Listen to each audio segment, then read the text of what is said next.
오늘도 말씀의 은혜와 기도 응답의 은혜가 모든 성도님들께 넘치기를 소원합니다. 함께 묵상하실 말씀은 누가복음 9장 28절에서 36절 말씀입니다. 같이 말씀 읽겠습니다. 이 말씀을 하신 후 8일쯤 되어 예수께서 베드로와 요한과 야고보를 데리고 기도하시러 산에 올라가사 기도하실 때에 용모가 변화되고 그 옷이 휘어져 광채가 나더라. 문득 두 사람이 예수와 함께 말하니 이는 모세와 엘리야라. 영광 중에 나타나서 장차 예수께서 예루살렘에서 별세하실 것을 말할세 베드로와 및 함께 있는 자들이 깊이 졸다가 온전히 깨어나 예수의 영광과 및 함께 선 두 사람을 보더니 두 사람이 떠날 때에 베드로가 예수께 여짜오되 주여 우리가 여기 있는 것이 좋사오니 우리가 초막셋을 짓되 하나는 주를 위하여 하나는 모세를 위하여 하나는 엘리야를 위하여 하사이다 하되 자기가 하는 말을 자기도 알지 못하더라. 이 말할 즈음에 구름이 와서 그들을 덮는지라. 구름 속으로 들어갈 때 그들이 무서워하더니 구름 속에서 소리가 나서 이르되 이는 나의 아들 곧 택함을 받은 자니 너희는 그의 말을 들으라 하고 소리가 그침에 오직 예수만 보이더라. 제자들이 잠잠하여 그 본 것을 무엇이든지 그때에는 아무에게도 이르지 아니하니라. 아멘. 오늘 함께 묵상하실 말씀은 27절에 제자들에게 약속하신 하나님의 나라를 볼 자들도 있을 것이다 라는 약속이 이루어지는 내용이라고 할 수 있습니다. 비록 제자들, 특히 베드로는 예수님을 하나님의 그리스도이십니다 라는 고백을 한 상황이죠. 하지만 아직 예수님이 어떤 분이신지 충분한 이해가 부족한 상황이었습니다. 그래서 예수님은 제자들 중에 세 사람을 선택하셔서 더 깊은 이해를 위해 따로 자신을 나타내는 장면이라고 할 수 있습니다. 하나님의 나라를 볼 것이라는 말씀을 하신 후에 한 8일쯤이 지나서 예수님은 베드로와 요한과 야고보를 데리고 기도하시러 산에 올라가셨습니다. 예수님은 종종 홀로 기도하시기 위해서 한적한 곳으로 가시기도 했지만 제자들을 데리고 가시기도 하셨는데요. 때로는 오늘처럼 제자들과 함께 기도 시간을 가지셨던 것입니다. 우리는 이 말씀에서 왜 굳이 8일이라는 시간을 기다리셨는지 생각할 필요도 있는데요. 예수님께서 하시는 모든 일은 예수님의 시간에 따라 진행되지만 한 가지 이유를 생각해 볼 수 있습니다. 동일한 사건을 기록한 마태복음 16장을 보면 베드로가 예수님을 하나님의 그리스도라고 고백한 이후에 비로소 예수님은 자신이 앞으로 예루살렘에서 고난을 받고 장로들과 대제사장들과 서기관들에 의해 버림받아 죽임을 당할 것과 제3일에 부활하실 것, 곧 십자가 사건에 대한 가르침을 주시기 시작했습니다. 그러자 베드로는 예수님께 그러한 고난과 죽음을 당할 일이 일어나지 않을 것이라고 힘주어 말했습니다. 아마도 베드로는 자신과 제자들이 그러한 일이 일어나지 않도록 예수님을 지켜드릴 것이라고 생각하고 말을 했겠죠. 그러나 예수님은 베드로에게 사탄아 내 뒤로 물러가라 라고 말씀하시면서 왜 하나님의 일을 생각하지 아니하고 도리어 사람의 일을 생각하느냐고 책망하셨습니다. 그리고 제자들에게 예수님을 따르는 제자의 삶을 살기 위해서는 자기를 부인하고 자기 십자가를 지고 따라야 한다라는 가르침을 주셨죠. 제자들의 입장에서 이런 말씀들을 생각해 보면 참 당황스러웠을 것입니다. 제자들은 자기들의 진심을 말씀드린 것인데 오히려 책망이 돌아오고 제자들은 모든 것을 버리고 예수님을 따르고 있지만 당시에 흉악한 범죄자들만 사형시킬 때 사용한 십자가를 지고 제자의 삶을 살아야 한다고 말씀하시니 얼마나 당황스러웠을지 생각해 볼 수 있습니다. 따라서 8일이라는 시간은 제자들에게 충분히 이러한 예수님의 말씀을 묵상할 시간이 주어진 것이라고 할 수 있습니다. 또한 제자들도 사람인지라 자신의 진심이 전달되지 않고 예수님과 더 깊은 대화로 나아갈 수 없는 감정적인 벽이 형성되었을 때 예수님은 제자들에게 그 감정을 다스릴 수 있는 시간을 허락하신 것이라고도 볼 수 있겠습니다. 예수님과 제자들이 산에 올라서 얼마간의 기도의 시간을 가진 후 예수님의 용모가 변화되고 그 옷이 휘어져서 광채가 나게 되었습니다. 동일한 사건을 기록한 다른 복음서들과 함께 생각해보면 이때 예수님의 변화된 용모는 세상 어디에서도 발견할 수 없는 찬란한 광채를 발하는 모습이었습니다.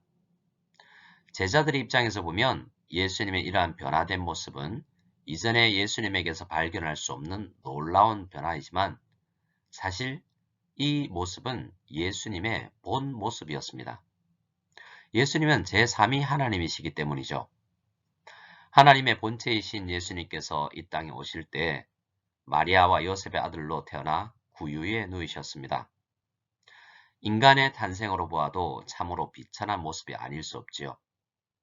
그래서 지난 30여 년간 예수님의 참 모습이 인간의 모습 안에 가리워져서 있었다라고 우리는 생각해 볼 필요가 있습니다. 예수님의 영광이 가리워져 있다는 생각에 도움을 주는 말씀이 있다면 구약시대 모세를 통해 제작된 성막을 생각해 볼 수 있습니다. 하나님은 성막의 지성소에 찬란하게 임재하셨습니다.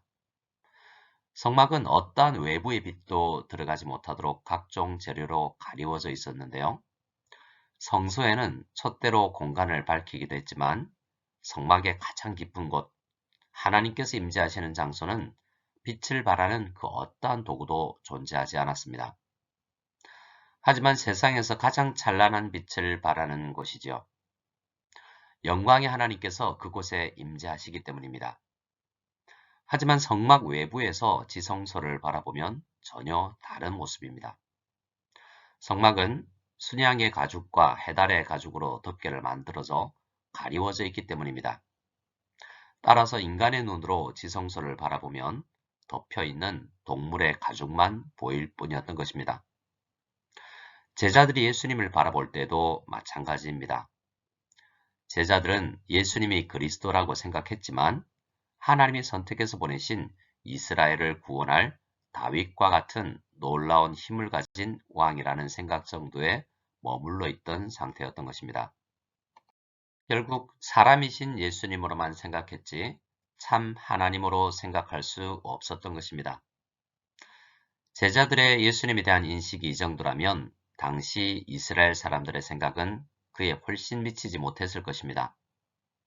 예수님께서 공생애를 시작하실 때 자라신 곳 나사렛의 회당에 가셔서 말씀을 전한 일을 기록한 말씀을 보면 예수님이 자라시는 것을 본 사람들은 예수님을 그 마을에서 목수의 일을 하던 요셉의 아들로만 보았을 것입니다. 오늘날 세상 사람들에게도 마찬가지라고 할 수 있겠죠.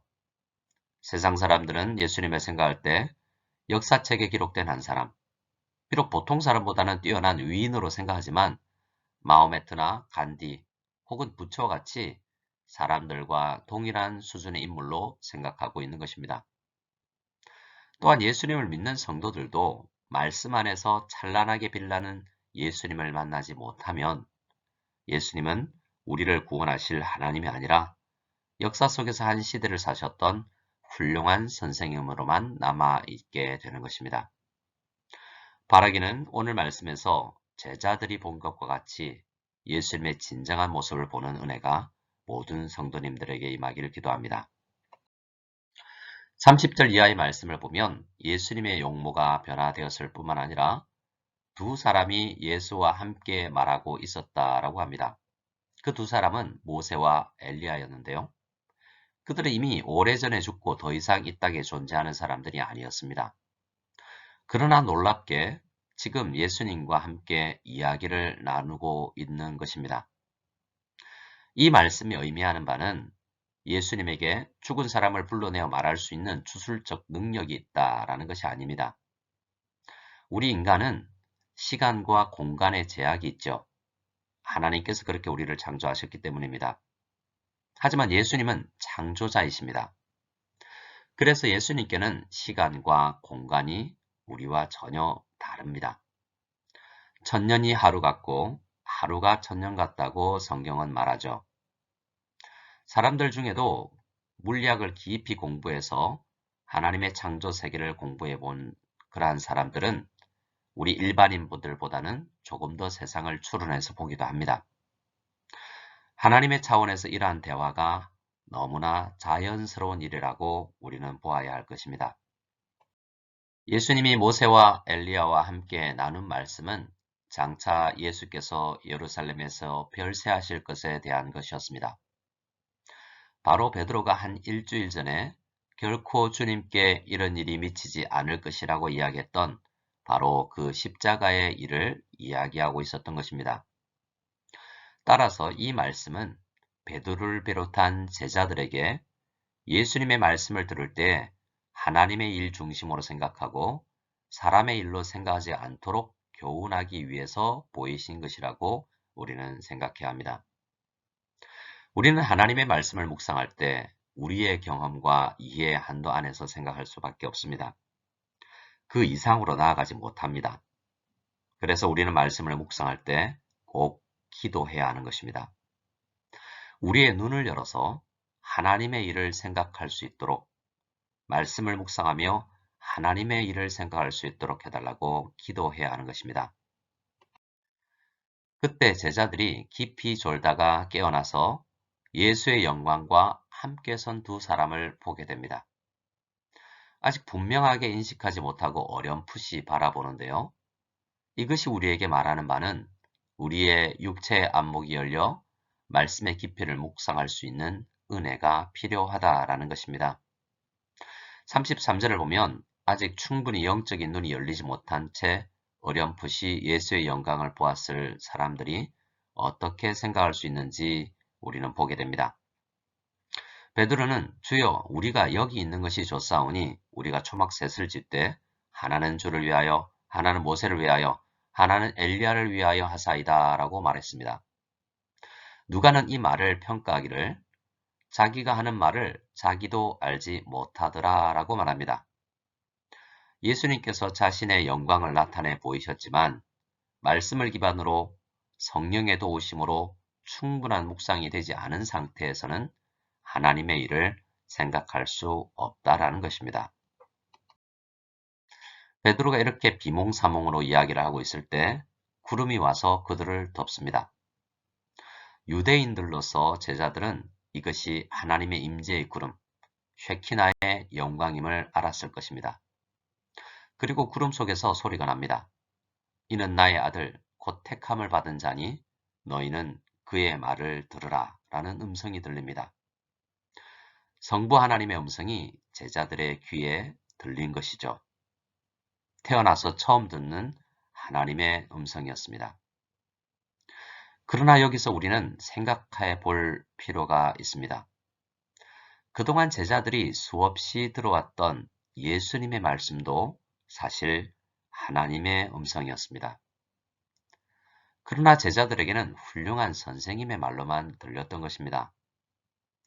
그래서 예수님의 말씀에 반대도 할 수 있고 자신의 생각으로 바꿀 수도 있다라고 생각하고 말도 했던 것이죠. 그러나 오늘 성부 하나님의 음성을 듣고 난 이후 예수님의 말씀을 대하는 제자들의 마음가짐은 큰 변화가 있었을 것입니다. 예수님의 말씀이 곧 하나님의 말씀이라는 생각을 하기 시작했을 것이기 때문이죠. 오늘 본문 말씀이 주는 교훈을 잘 표현한 성경 말씀이 있습니다. 바로 이날 예수님의 변화된 모습을 보았던 베드로 사도가 기록한 말씀입니다. 베드로 사도는 이날 이후 지속적으로 예수님의 말씀을 묵상한다는 것, 곧 하나님의 말씀을 듣는다는 것이 어떠한 의미이고 어떻게 묵상해야 할지를 계속 생각했을 것입니다. 그리고 우리에게 기록을 남겼습니다. 베드로 사도는 말합니다. 예언의 말씀, 곧 성경은 세상 어디에서도 볼 수 없는 어두움을 비추는 등불과 같이 여겨야 한다라고 말합니다. 또 성경을 묵상하되 어두운 밤이 지나고 새벽에 뜨는 샛별처럼 오랜 기간 밤을 지새며 깊은 묵상을 해야 말씀의 참 뜻을 발견할 수 있다라고 말합니다. 또 성경을 묵상할 때 사사로이, 즉 인간의 지식과 경험으로만 읽지 말아야 한다라고 말합니다. 성경은 사람의 뜻으로 낸 것이 아니고 성령의 감동하심을 입은 사람들이 하나님께 받아 말한 것이기 때문에 성령님을 의지하여 기도로 도움을 청하여 묵상해야 한다라고 우리에게 교훈하고 계십니다. 우리 모두 오늘 말씀이 교훈하는 것처럼 말씀을 통해서 그동안 보지 못했던 삼위일체 하나님의 본 모습을 보고 하나님의 뜻대로 교회와 사람들과 모든 인생의 일들을 생각할 수 있는 은혜가 우리 모든 성도님들께 넘치기를 기도합니다. 우리 함께 주기도문 드리겠습니다. 하늘에 계신 우리 아버지여, 이름이 거룩히 여김을 받으시오며 나라가 임하시오며 뜻이 하늘에서 이루어진 것 같이 땅에서도 이루어지이다. 오늘 우리에게 일용할 양식을 주시옵고 우리가 우리에게 죄 지은 자를 사하여 준 것 같이 우리 죄를 사하여 주시옵고 우리를 시험에 들게 하지 마시옵고 다만 악에서 구하시옵소서. 나라와 권세와 영광이 아버지께 영원히 있사옵나이다. 아멘.